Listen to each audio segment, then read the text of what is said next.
Assalamualaikum warahmatullahi wabarakatuh. Selamat pagi anak-anak. Apa kabar semuanya? Alhamdulillah, luar biasa. Allahu Akbar. Alhamdulillah. Semoga kegiatan kita pada hari ini selalu diberkahi oleh Allah Subhanahu wa taala. Amin ya robbal alamin.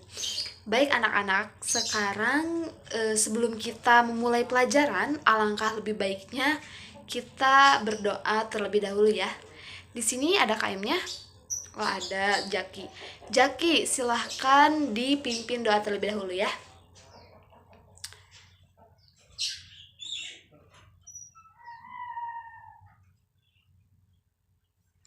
Amin, amin ya robbal alamin. Alhamdulillah kita telah melaksanakan doa ya. Anak-anak, sekarang ibu mau absen terlebih dahulu sebelum kita akan mulai pembahasan ya. Siti Fatmawati, Siti Hafidah Hartanti, Siti Halimah, Siti Lili, Siti Musyarofah, Siti Nurfaizah, Siti Sarah Nurul Rohmah, ada Siti Sopiah, Siti Toibah, Sopa Pahlan, Supahaitam, Supartini, Surya Abdillah, Syabani Ikhwanuddin. Izin kemana? Kerja. Berarti ibu alfakan saja ya, soalnya tidak ada keterangan yang jelas. Syawwa Desita, Sifa Hanifah, Sifa Nur Aulia, Sifa Kolbi, Taufik Hidayat, Tazkia Aulia Ulhaq, Tia Amelia, Udi Mufrodi, Ulpah Marhamah, Ulfa Rizkina, Umu, Vina, Firandra, Vivi. Vivi izin kenapa? Ikut lomba. Oh iya. Wanda, Wasingatu, Winada, Wulan, Zahra Agis, Jaki, Zihan Mahira, Adas. Oke, sudah ada. Kita lanjut ya. Kali ini ibu akan membahas mengenai keistimewaan Al-Quran. Baik anak-anak, sebelum kita mengetahui apa saja itu keistimewaan Al-Quran, alangkah lebih baiknya kita harus mengetahui dulu apa itu definisi Al-Quran. Coba di sini, siapa yang tahu apa itu definisi Al-Quran? Tidak ada? Baik, ibu akan beritahu ya. Definisi Al-Quran. Al-Quran adalah firman Allah yang diturunkan kepada Nabi Muhammad SAW melalui perantara malaikat Jibril secara beransur-ansur selama berapa tahun? Ada yang tahu berapa lama diturunkan Al-Quran? Tidak ada. Selama 22 tahun, 2 bulan, 22 hari. Nah, mengapa Al-Quran diturunkan? Al-Quran diturunkan sebagai pedoman atau petunjuk bagi manusia.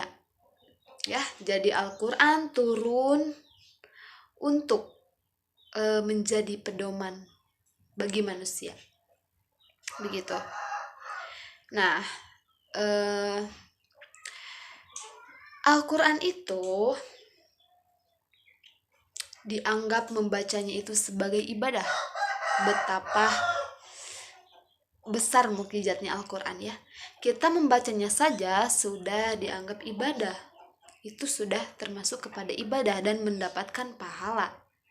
Nah, Al-Quran ini dimulai dengan surat Al-Fatihah dan diakhiri dengan surat An-Nas. Begitu. Coba ada yang tahu tidak? Surat yang pertama kali diturunkan kepada Nabi Muhammad SAW. Ada yang tahu? Ada tidak? Betul. Tadi apa? Surat Al-Alaq 1 sampai 5. Coba kita baca bareng-bareng terlebih dahulu ya. Ta'awun semuanya. A'udzu billahi minasyaitonir rajim. Bismillahirrahmanirrahim.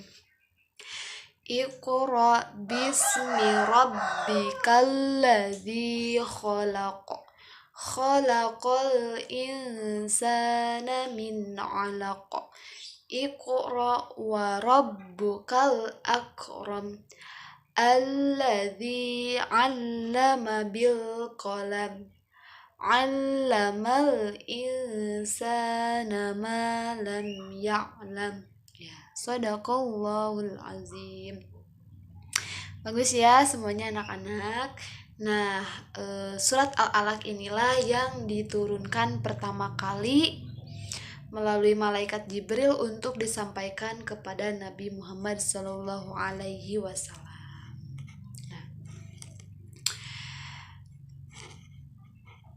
Surat Al-Alaq ini artinya yaitu mengenai bacalah. Nah, disitulah mengandung rahasia pendidikan khususnya ya. Allah Subhanahu wa Ta'ala melalui firman-Nya hendak mengabarkan pada manusia bahwa pendidikan adalah modal dan bekal yang sangat fundamental dan penting bagi manusia gitu ya. Pendidikan bisa mengangkat derajat manusia begitu. Nah, itulah beberapa definisi serta surat yang pertama kali diturunkan oleh Allah Subhanahu wa Ta'ala melalui malaikat Jibril dan ditujukan kepada Nabi Muhammad SAW. Baik, di sini apa saja coba isi daripada kandungan Al-Qur'an? Ada yang tahu? Ya, apa Siti Thaibah? Akidah, betul. Ada yang tahu lagi? Apa Lili? Akhlak, betul, ada. Apalagi? Nah, kita ulangin ya bareng-bareng bersama. Isinya tuh yaitu akidah, hukum, muamalah, ibadah, sejarah, dan pengetahuan atau sains. Di Al-Quran ini banyak sekali kandungan yang memang betul-betul bermanfaat bagi kita ya, betul-betul pedoman bagi umat manusia. Baik anak-anak, kita akan membahas mengenai keistimewaan Al-Quran. Coba di sini ada yang tahu apa saja itu keistimewaan Al-Quran? Coba acungkan tangannya. Oke, Jaki silahkan. Termasuk kepada firman Allah, betul. Firman Allah yang diturunkan kepada Nabi Muhammad melalui malaikat Jibril secara beransur-ansur. Ada lagi yang tahu? Coba siapa yang tahu lagi? Cung, angkat tangannya. Membuka pintu rezeki, betul. Nah, di dalam Al-Quran saja jika kita sering beramal, jika kita sering membaca Al-Quran, mengamalkannya dengan hati yang ikhlas, rezeki itu akan mudah kita gapai ya. Rezeki itu akan mendatangi kita, bukan kita yang mendatangi rezeki ya. Pasti Allah sudah mengatur semua rezeki manusia, hanya saja bagaimana dengan ikhtiarnya itu sendiri, betul gitu. Dan keistimewaan lainnya adalah membuat hati damai dan tenang dalam membacanya. Ada yang sudah merasa begitu? Ketika kita sudah membaca Al-Quran, hati kita terasa damai, hati kita terasa tentram, dan sangat tidak merasa ada masalah apapun. Ketika kita memang sedang dalam masalah, lalu kita sedang dalam kekacauan, hati yang kacau, kita membaca Al-Quran, seakan-akan hati kita tuh menjadi tenang dan damai, begitu ya anak-anak. Coba siapa lagi yang tahu apa saja keistimewaan Al-Quran tadi yang selain sudah disebutkan oleh teman-teman kalian? Baik, Sarah apa? sebagai pedoman. Betul, sebagai pedoman atau petunjuk bagi manusia. Betul, Al-Quran itu diturunkannya itu sebagai petunjuk bagi manusia, seperti yang sudah ada dalam surat Al-Baqarah ayat 185 yang berbunyi, A'udzubillahi minasyaitonirrajim. Bismillahirrahmanirrahim. Syahrul Ramadan alladzi unzila fihi al-Qur'an hudan lin-nasi wa bayyinatin minal huda wal furqan. Faman syahida minkum asy-syahra falyasum wa man kana maridan aw 'ala safarin fa iddatun min ayyamin ukhra. Yuridullahu bikumul yusra wa la yuridu bikumul usra walitukmilul iddata walitukabbirullaha ala ma hadakum wa la'allakum tashkurun. Sadaqallahul azim. Anak-anak, di dalam surat Al-Baqarah ayat 185 ini dijelaskan bahwa pada bulan Ramadan itu, pada tepatnya bulan Lailatul Qadar itu adalah di malam Lailatul Qadar itu di mana diturunkannya Al-Qur'an bertepatan pada tanggal 17 Ramadan begitu. Al-Qur'an ini sebagai petunjuk dan pembeda. Mengapa? Kita dalam hidup ini kita harus dapat membedakan mana yang benar dan yang salah. Begitu ya. Apalagi anak-anak keistimewaan lainnya tadi yang sudah disebutkan oleh Sarah, Siti Thoibah. Siapa lagi yang berdiri, Cum? Oke, Nisa apa? Pemelihara bagi yang membacanya. Betul, pemelihara bagi yang membacanya ya anak-anak. Sebagaimana terkandung dalam surat Al-Hijr ayat 9 yang berbunyi, Auzubillahi minasyaitonirrajim. Bismillahirrahmanirrahim. Inna nahnu nazzalna dzikra wa inna lahu lahafizun. Sesungguhnya kamilah yang menurunkan Al-Qur'an dan pasti kami pula yang memeliharanya. Keistimewaan lainnya adalah ganjaran yang besar bagi yang menghafalnya.